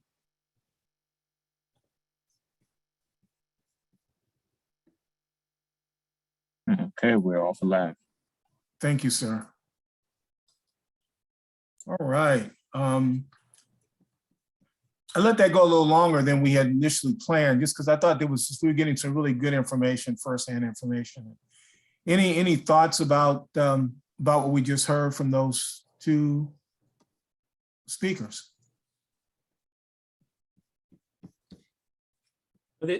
I thought they were great presentations. This is Steve. But in response to Ed's question, at least when I worked in Pennsylvania, the quarantine station had a good working relationship with the Philadelphia Health Department and would, if they had somebody coming in, would always notify the Philadelphia Department of Health. I think similar to New York City. I was a little surprised because Meredith actually was an epidemiologist in the Bucks County Health Department, and she probably knew the answer to that one. But I think that the quarantine stations in general probably have a pretty close working relationship with their local jurisdiction because they're almost all in very large places like Seattle, King County, et cetera. And I think they have that pretty well worked out. And Marcy and Moon might want to comment because I assume the same is true in Los Angeles. Yeah, I mean, even when I was talking, I realized the notification of New York State often occurred through us. Like we had to remember to make sure they knew. I don't know how it works in LA, but sometimes, there are really high profile things that occasionally happen. Like we've had planes land with rumors of passengers, and we were really busy passengers with some crazy high profile disease that ends up not being true. And we're so busy dealing with the acute response with the CDC folks, like the state ends up calling us saying, how come we're not aware of this? So it's always an issue. Everybody feels like they need to be on speed dial immediately. And when you're dealing with something more acute, I mean, I think it's different for the things that are setting up operations for more long-term issues. The state was very involved in, especially our former governor was very hands-on with the screening. They set up their own screening at JFK for incoming travelers in addition to the CDC. Sort of a interesting regulatory legal issue that I forgot when I was on the call with Larry and his team yesterday. I don't know how that works. I don't know how it worked either because they weren't allowed inside the customs. They could only do it. Yeah, I know, right. Yeah. Well, I mean, ahead. I mean, what I got from that is, that things were kind of okay on a one-on-one basis, but when you get to mass or scale, when you scale up to a big problem, that's when it all seems to crumble. Yeah, I got that impression too. Yeah. Some of the systems fail because of scale and yeah. I'm not sure who's on the phone. I think it's Yitzhak, right? Yeah, I see. Yeah, it's me. Yes, yeah, and then Jason. Yeah, I have one question regarding the chains of command, and maybe this is a question for Marcy.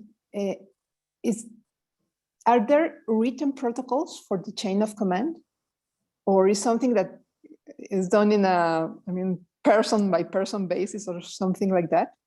And do you think it will be useful to have protocols for that? I'm not sure what you mean by chain of command. Could you? I mean the way the communications go.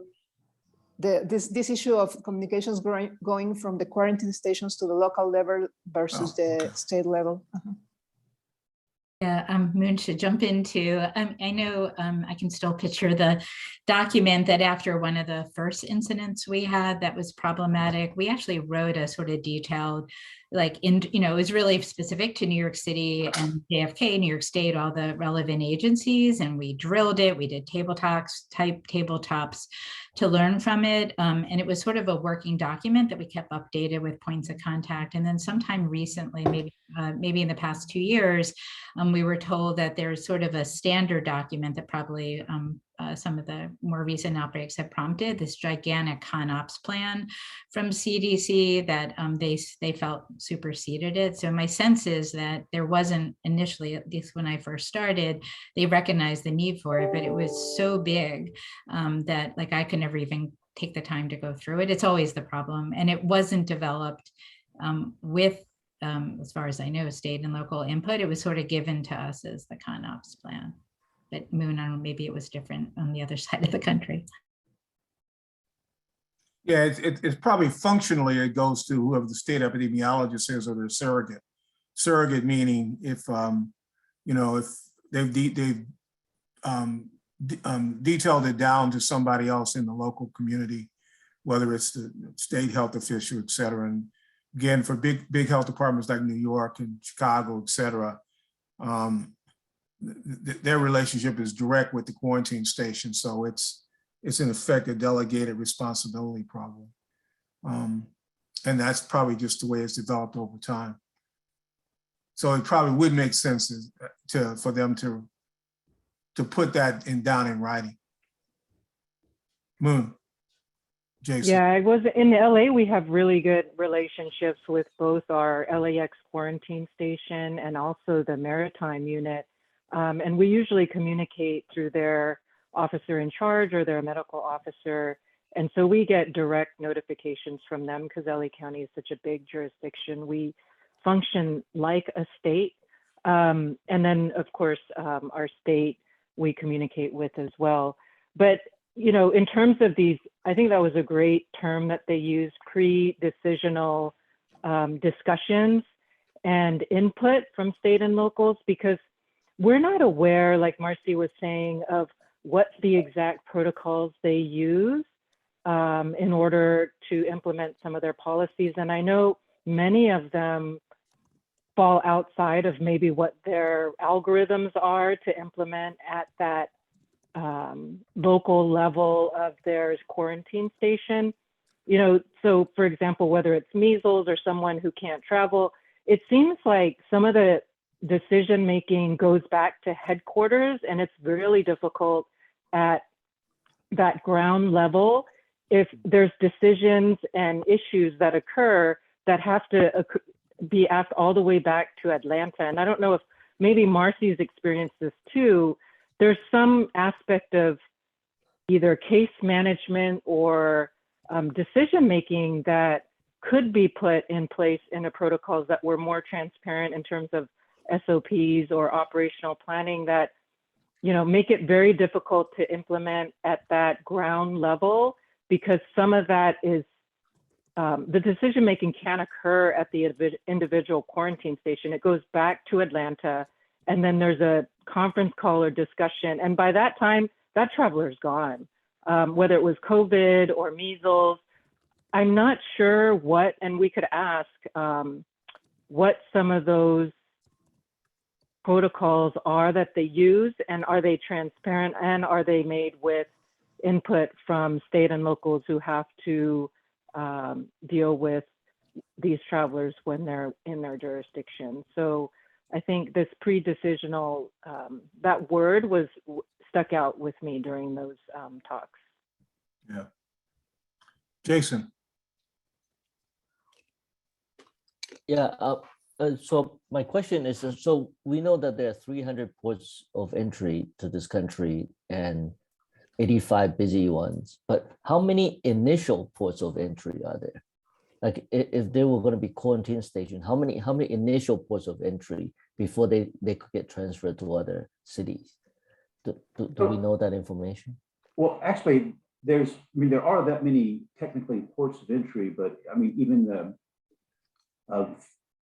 so when you say initial, I think that's the list of, it's just under 300. It's not quite 300 at last count, but and then if you look at the ones where the airports where the 80 that are busy, it's really much smaller than that.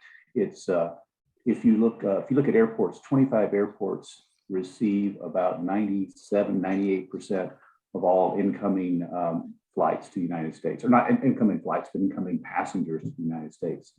So if you go up to that 25, you're covered almost everything. And then if you look at land borders between San Ysidro and Tecate, around San Diego, those are by far the busiest land borders. And the other ones, are just a minimus compared to those, except for some of the ones that are functionally closed right now in the bridges of Canada. But it's a much smaller area, and yeah. Well, thank you for that. So does the 25, does it match to the current 20 quarantine stations? Like so, are they matching the locations of the current quarantine stations, or are they? I think they, yeah, so that, right. Go ahead, Ed. but currently aren't 25 quarantine stations. They match to mostly, and depending on which level of activation that they're at, about 15 to 18 of those are at the busiest airports, except the ones in San Diego are actually at the land border and not at the airport there. Thank you. Marcy. Yeah, I was just going to comment on this concept of pre-decisional, sharing pre-decisional materials, because I now have the advantage of having been in a locality for a very long time, and now working for one of those, what she called, Lori, I think called, I can't remember who did, Meredith, called the Big Four, so with CSTE. And even when I was in New York City, I was lucky enough to be part of a small group that when CSTE got something. So this is, probably most important during a breaking emergency, but for a while CDC was sharing things before they were sort of finalized and put out publicly to get input through the professional organizations from sort of key core members, and it was a really valuable process. So Moon may not, I think one of her colleagues, Sharon Balter, got invited to that group later on, but it was a really valuable process because between the four partners, like we could see things that we knew would be challenging to operationalize or had maybe have unintended consequences that they didn't have a chance to see. And not surprisingly, because of all the politics in this current administration, there's been a little bit of pushback on doing that, partly because sometimes things leak. Unfortunately, I don't know where they're leaking from, not to share things ahead of time. And then like having things come out without that input is really problematic. And the best example was that change that happened right around the holidays. So terrible timing to shorten the isolation and quarantine period, down from 5 days. And then all the issues that came up with schools, did it apply to high-risk congregate settings? It sort of came out, no science behind it, which they acknowledged there really wasn't. It was sort of done understandably because of the impact of Omicron on essential workers, especially healthcare workers. But like not having had the opportunity to see that, it literally, we saw it at the same time everyone else did, was so problematic. So maybe I just wanted to put those points that both Meredith and Lori made in perspective, because they're part of that pre-decisional process. And I think it's been a good one and one we should encourage. And, the risk of leaks is always a risk of leaks, but I think the benefit of getting that input and reality checking, I think it's mostly a reality check of like, yeah, this sounds good at a high level, but these are the challenges in trying to operationalize this sort of thing. And I realize when something happens really urgently, so I still remember I was actually on another committee in DC when Ebola happened, and I got pulled into an urgent call around Ebola and the plan to set up active monitoring while I was waiting for my train at the Union Station on my way back from whatever committee I was on at the time. And that was rolled out so quickly without like really thinking through. Like that was one of the most challenging things I did in 30 years at the health department, having to triage all these travelers from Africa who had many reasons to have fever and needed acute medical care for things like malaria. And all of a sudden, like I was their doctor and had to make tough decisions over the phone about whether they needed to first be rolled out for Ebola. So like, I don't, sort of having that ability to get sort of that rapid pre-decisional input is something that's really key during a breaking emergency. So I'll try and add it to our work groups notes or chapter. Thank you. Brad. It's a question back to Marcy on that. So what is the mechanism for doing that? So I remember, so during Ebola, it was easier for us because we had a very few, and particularly at the early days where at JFK, LaGuardia, and at Dulles is where we were accepting folks from West Africa, and a very few. And so it's such a small population, we were able to talk to more directly to those localities. But for something like for COVID, it's messaging rollouts. I think that they, like you said, they made the statement about things that are embargoed or passing on embargoed copies. And so our experience at DHS was that never worked. If you put an embargoed copy out to the state and locals, it would inevitably end up in the news. And not, 99.9% of the people respected the embargo, but there's always somebody that says, hey, I'm going to leak this. And so what's the mechanism to sans an embargo copy that goes to everybody, to have a small group or a smaller group to review those messages and talk to CDC about that? Marcy, do you have ideas about what mechanism that they could use? Well, I'll tell you what worked the first year, ironically, under the past administration more than the current one, is that, the professional associations identified a few core members to send it to for rapid turnaround. I was one of them. And I can't tell you, like, I was crazy busy dealing with New York City, but I took the time because I realized how important it was to really look at this from the perspective of if this goes out, what it would get. So anytime you do that, there's always a risk of a leak.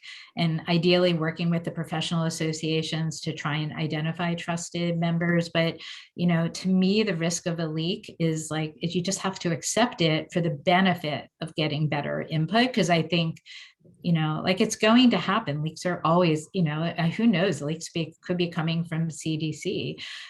So I just think the benefit of doing so, and, it's sadly an issue now. And somebody has been, they continue to do it, but the things they do it for has become much more limited. And talking confidentially to friends at CDC, I actually had this conversation last night about a Politico article that came out yesterday that seems to have leaked. I actually would, now that I'm part of the Big Four, I really want to have a conversation about how we can not lose this opportunity, and because of the concern about leaks. But to me, it's like you accept it's going to happen, and when it happens, the response is this is not definite. We are reviewing, getting input, but again, I feel like the benefit is worth that risk.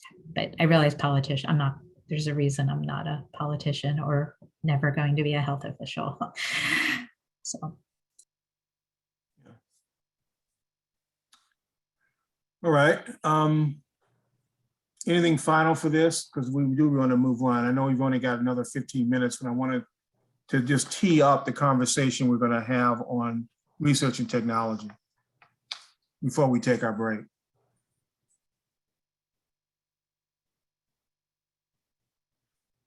Okay.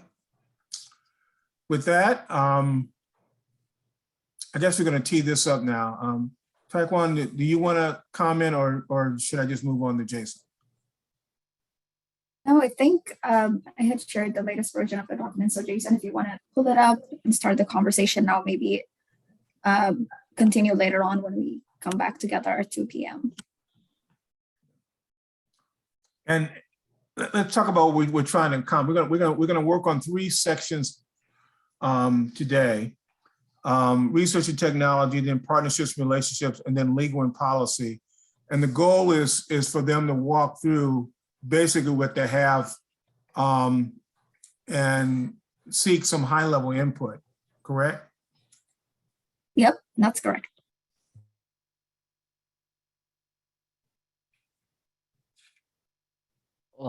So do you want me to go through this right now, or are we waiting until 2 Yes, o'clock?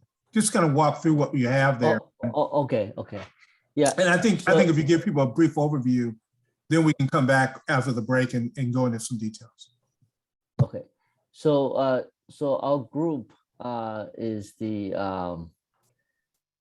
technologies and data systems group, digital technologies and data systems group, and it's Alex and myself.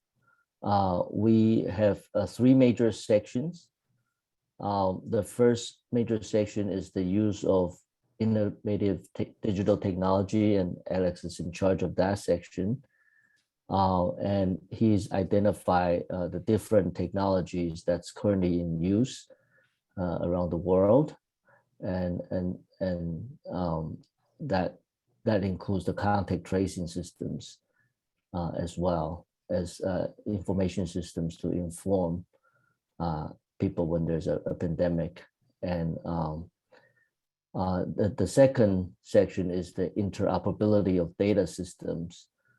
And I've been working on this specific section. So we are looking at systems that includes electronic medical records for patients and healthcare providers, the systems used in the laboratories, local public health officials, the CDC, airlines, and border control. And so we went into detail about the different standards used in electronic medical records, the different standards used by data systems in the airlines and public health officials, and whether they are interoperable or not, and the upcoming standards that could make everything interoperable, but that needs to be enabled with exercises like hackathons that will allow people who created the standards to practice sharing information with other people across different agencies.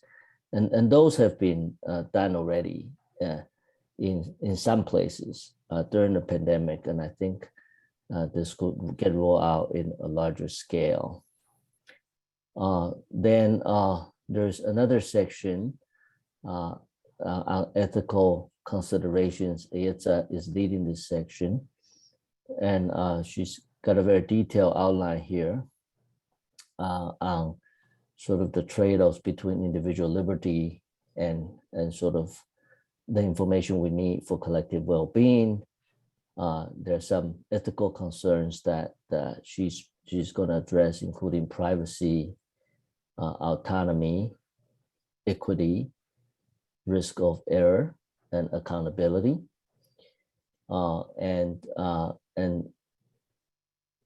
She's also listed some previous recommendations from the WHO and also some of our previous work as well. And then we have a conclusion section where there's a small paragraph on each of the sections. And so Alex wrote about the use of innovative technology and what should be done for sort of for it to work. And then I wrote about the interoperability of data systems and what could be done. And then also I wrote about the ethical aspects. Finally, there's the recommendations in sort of smaller paragraphs that are more targeted towards what DGMQ should do, and or what they should be thinking about having other people do. And so we have these recommendations, and that's basically it. I think Tiquam shared this draft with everyone, and so we look forward to your comments. Okay. So we got maybe 10 minutes that we can kind of start walking through the document. Maybe let's focus. You want to focus on the recommendations? Sure. Okay, maybe Alex want to read the first one, and I'll read the second one, and Itza read the third one. That will work. Yep. Alex, would that work for you? Yeah, absolutely. Okay. Well, the first recommendation is to increase and improve the use of innovative digital technology. And so this is, we make reference in the text to several efforts that has been done internationally, but more in general to the wide use of digital technologies during COVID to help response, but especially contact tracing, follow up with patients. There is another piece of that, and so the recommendation is, one is to use also early warning systems that are based on novel digital data sources and artificial intelligence. These are tools that generate situational awareness. So they try to have early warnings from signals. You can define hot areas. You can raise alert and alarm, and this is all based on basically on digital intelligence. This also helps risk analysis. For instance, when you hear of an epidemic outbreak somewhere, is it possible to have a list of risk of importation places, provide a risk for each of the port of entry, and so on and so forth. And then is the second recommended part of the recommendation is the incorporation and improvement of the use of digital technologies to gather health data from travelers for tracing transmissions, alert of exposures to travelers. And the idea is this, especially in situation like the one of COVID-19, this is the only way that really we can see DGMQ scale up the approaches for quarantine and border control, given the number of passengers that are incoming in the US.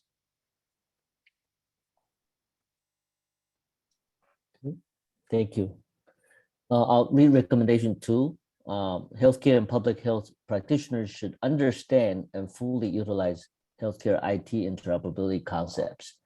And these are sort of the data standards and the APIs, the application program interfaces. DGMQ should facilitate interoperability networks through connectathons, where implementers and developers come together for testing and discussion. And so these are when they test the hookups to make sure that, the data from my system could actually connect to your system. These are sort of the connectathons.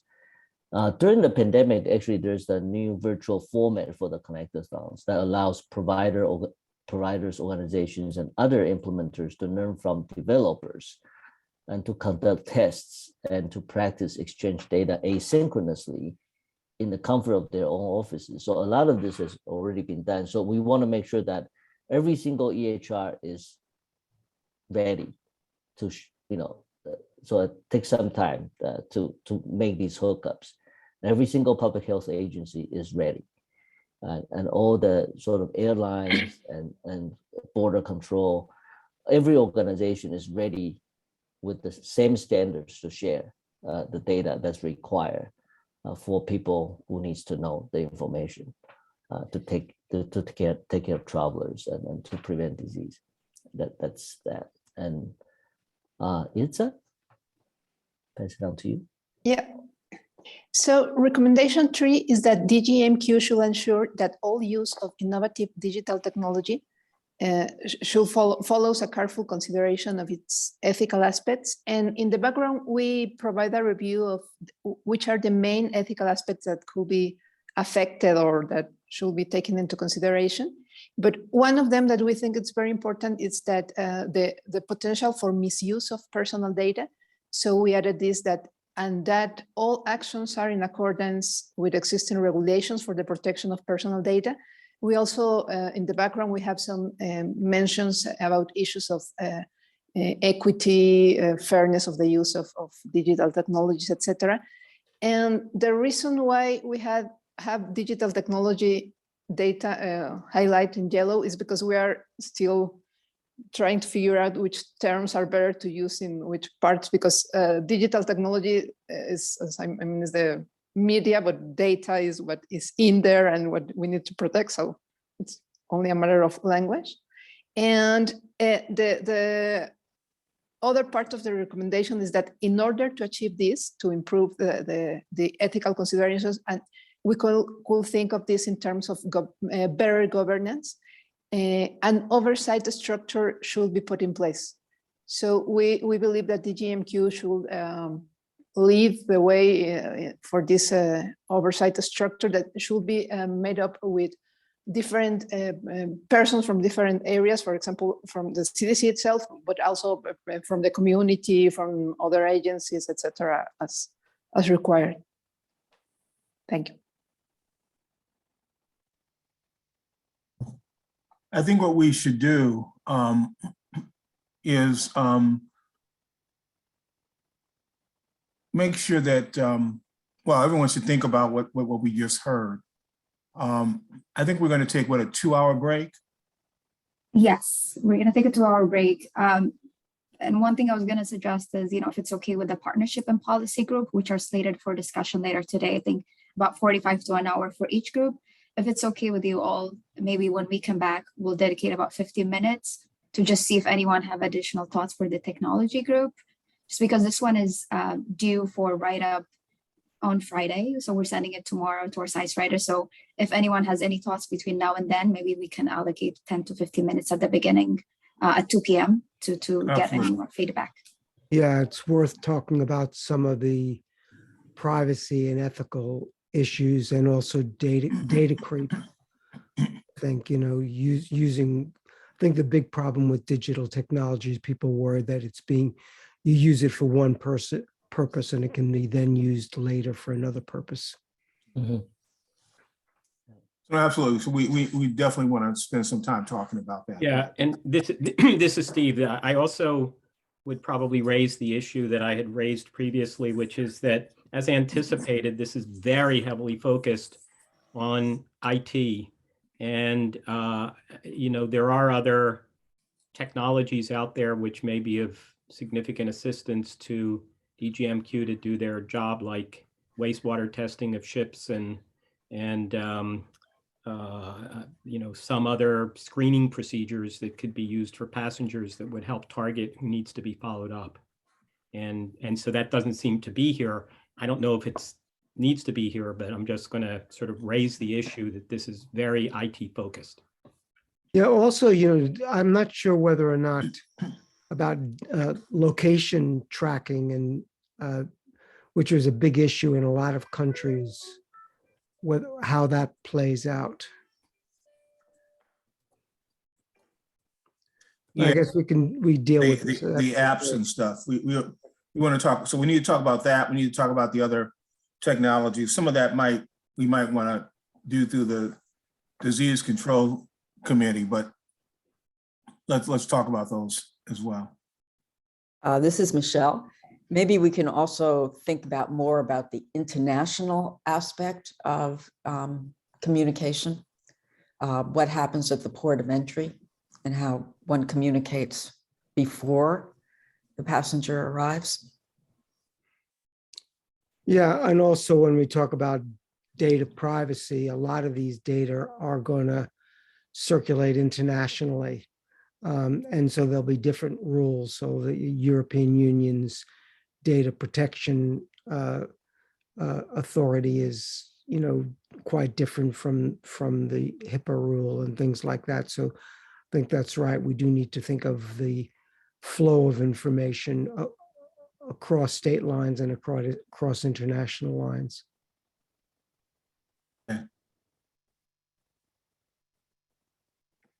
And we know that we have a huge variance in the utilization of those variety of contact apps that people are doing.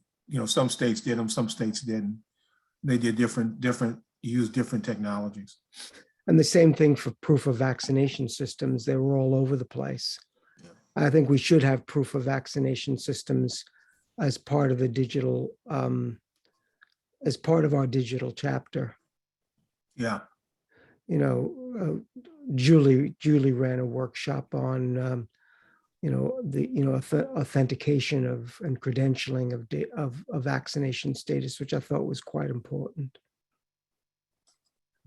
I mean, many countries now are using QR codes. Yeah, absolutely. We're way behind. No, that you might put into this section. Yeah. Yeah, no, I agree. Yeah. All right. Any other big categories that we think we need to capture before we adjourn or take a break?